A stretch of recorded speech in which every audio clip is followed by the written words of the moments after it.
Okay, so I'm just making some oatmeal with some cherries. And when I reuse these bags, by the way. I just rinse them out and reuse them.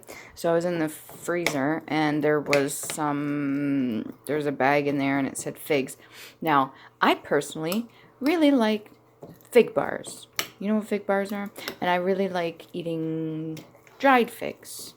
Like, are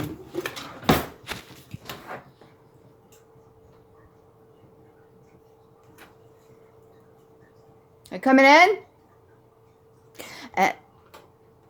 And I really liked, yeah, the dried fruit and stuff like that. It's awesome. And then I, once upon a time, heard something to do with wasps, right? And I was like, okay, whatever, a bug and a fruit. I don't care. I watched the video to find out exactly what goes on in the process.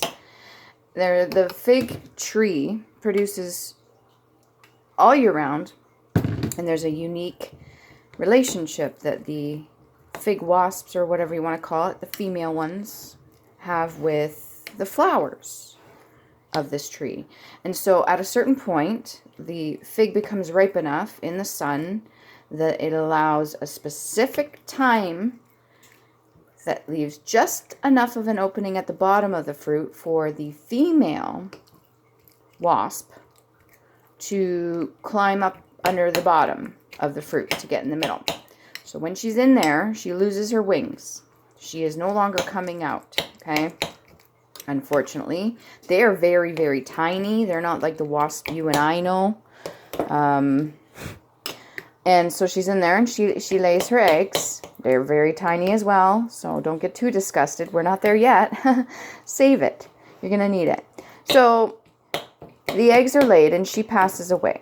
So when the eggs hatch, the fruit itself becomes more, what do you call that? Becomes more ripe and warm and stuff like that. And so the eggs are able to hatch, and not only do they eat her, but the male ones are the ones that hatch first. Okay, this is very important.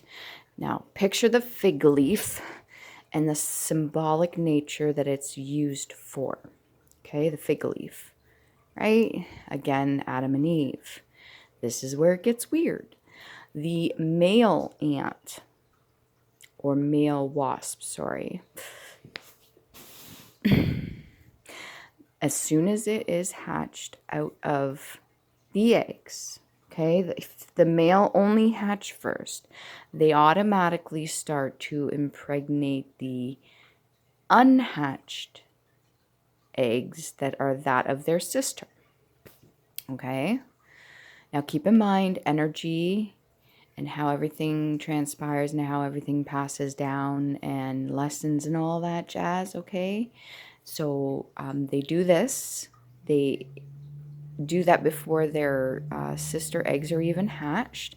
Then when the sisters are born, when they're hatched, they have their wings, and the male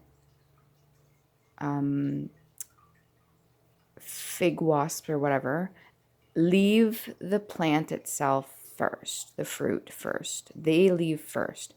And what they do is they gather around the exit hole of this fruit, the fig, and they are automatically targeted for, I can't remember what it is that comes and eats them, but they sacrifice themselves.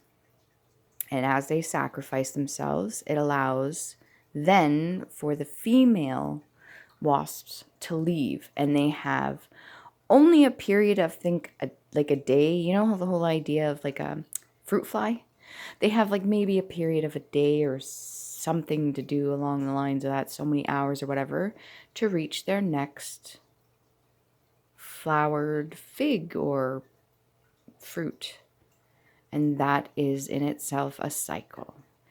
Disgusting, if you think about it that way. But they're insects, so incest. Ew. Yeah.